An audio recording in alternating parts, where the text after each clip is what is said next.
Hello everyone, today we're taking a look at the BetaFPV HX100 SE. This thing comes in at just a penny under $100. Now, this one's been out for a while. I kind of missed the boat on that, but 1S has become kind of a newfound fun. You know, we used to only fly 1S on Whoop type of machines, but you might remember the Zero Grav Ion that came on the channel, all sorts of fun. And how does this one stack up? Well, let's take a look. This features BetaFPV 1102 13,500 kV motors on 65mm press-on props. The flight controller down in there is the F4 with an OSD. It's the 1S version 2. The specs state this has the M1 camera with a 25 milliwatt VTX. It has the BetaFPV BT20 battery connector, BetaFPV branded battery strap. You can see my tape and my foam there. That's to secure the canopy a little better. I also pulled out the antenna for a little improved range and to keep my radio from barking at me. It comes with two 1S 300 milliamp batteries with the BT20 connector. Mine weighs just under 29 grams. With the battery, it weighs just over 37 grams. I get about a minute more flight time with this 450 milliamp battery, which brings the weight to just over 41.25 grams. And a couple QR codes if you use those. Otherwise, you can just go to the links printed on the card for support. I'm getting just a touch under 102 millimeters motor post to motor post. Carbon fiber frame looks to be 2 millimeters thick. Note this isn't the calmest of days. If you look in the upper right hand, you can see those branches and leaves moving around. That's important to note because with a Whoop, a 1S, you know, as I kind of started the video, flying in this weather, it's going to push us around. But in this case, because we don't have those Whoops or those protected props, we are completely exposed prop, but we still have a high safety feature and we can fly in wind like this. Now, this is probably the first time many of you are getting a look at the backyard without those trees in the center and you might be sad. And I am still trying to figure out my way kind of around the yard. What am I going to do? What can I work in? What can I explore more now as far as having this open extra space and having less low canopy? Probably opens the flight envelope quite a bit too. So I'm open for ideas on suggestions of tricks or maneuvers or things to try. I am all ears to any ideas, and I'll have to spend some time practicing, of course, before I bring them to the channel. But if flying it around the backyard, these are very appropriate for yard flying, park flying. Like I said, you still have that safety factor in that they're 1S. Yes, it can still hurt someone. So if you run into someone, these thin props probably will cut them. But you probably won't need to go to the hospital unless you get them in the eye, or maybe if you get tangled in the hair and you rip some hair out or something. Overall, because of the low weight and the less power, the safety is still not the same as a Whoop, but it's comparable. So that's one reason why if you're wanting a quad like this, it's a good feature, a good value. You may be looking at the image and also noticing some bobbles from time to time, even with my foam and the tape that I put on there. We'll talk about that a little bit more at the desk. That's probably its one wart, is a canopy with two mount points. That's a bad idea. Matter of fact, really the only canopies I can really suggest anyone use that only has 3 mount points is the Newbie drone canopies. They have the Goober canopy and then the other one that I can't think of in the moment. I've used those several times and I've found that they hold cameras steady. But those are the only two, and they both come from the same company, that can pull off a 3 mount point steady camera holding canopy. I think these 2 mount point canopies need to go the way of the Dodo and go away. We just need to move to 4 mounts. We've seen it time and time again. So you can do a couple of things. You can get one of those Newbie drone canopies that I've already suggested, the Goober and the one I can't remember the name of. You could also try, and I'm not sure about mounting this particular camera, but the one that came on the UZ65, that appears to be a good canopy. Matter of fact, I ordered 5 of those just to replace my Mobula 6 canopies, because it just works better. It holds the camera more steady. But that one is made for a screw mount, where the camera in this one is a slot. So even in the Newbie drone canopy, you may end up having to glue it in. But the canopies are good and durable, as well as they hold the camera steady. But these things are a lot of fun. This is just as fun as the Ion, in my opinion, and I'm curious about all of you that have built. If you wouldn't mind, leave your build down in the comment section below. I'm curious what frames you guys are using, what motors, different prop combinations, maybe make a simple statement about your flight style, maybe. Because I think with this sort of 1S, these are going to become more popular, in my opinion. Because you can fly them in a yard, a parking lot, a small park, a playground, where it have you, in small spaces, and probably won't get many fits from many people. And you also have that feeling of safety and the lower cost. You have batteries that are less expensive. You have props that are less expensive. You're less likely to break something because we are so light. I think there's a lot of benefits to going with something like this. This particular one, it has its one wart, and that is the canopy. You can secure it down and get what you see on screen by using some of the tape and foam that I've used. And as we end the flight, you see we come in just under 4 minutes. And once we flip back to the main screen, there we go. We see that our battery comes in at 3.6 volts. Which is in good shape. So the first things first, we've got to talk about the canopy. These are 2 canopies that I believe in, both available from newbiedrone.com. If you're international, I'm sure you can order from them, but of course, shipping may be a little bit cost prohibitive. These are the only 3-position mount canopies that I can recommend.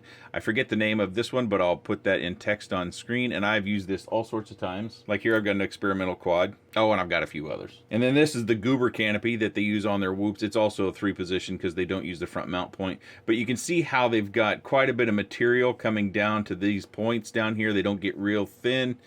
These are both very durable and very steady in holding the camera. So that's one of the things that I recommend is replacing this canopy. If you're all right with it shaking around like it probably is, then you have fun, fly it. But if you need that rock stable footage and you've got one of these, or you're interested in getting one of these are the canopies I recommend. Speaking of that canopy, that's really the only flaw that I think the other thing that people might say is the 25 milliwatt VTX. Yes, it would be nice if you got at least 100, maybe even 200 milliwatts, but we don't. That's what it is. So for $100, that's plug and play. You add your own receiver, which I don't see how that's an option. This has got a built-in receiver, but they list it on their website.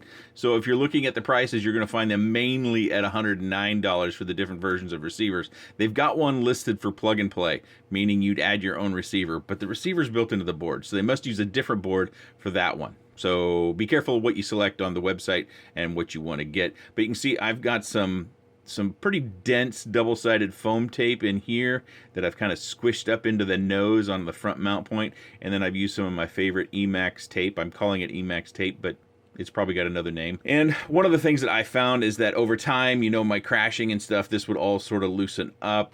And the particular flight I showed you was actually, I'd just redone my tape, and that was the first flight after my tape, because in subsequent flights it started to loosen back up. But one thing I did find that helped quite a bit was when I started my tape, I actually looped it underneath the carbon fiber and then brought it around. That way I can use the tension here through the tape on the canopy to hold my tape underneath.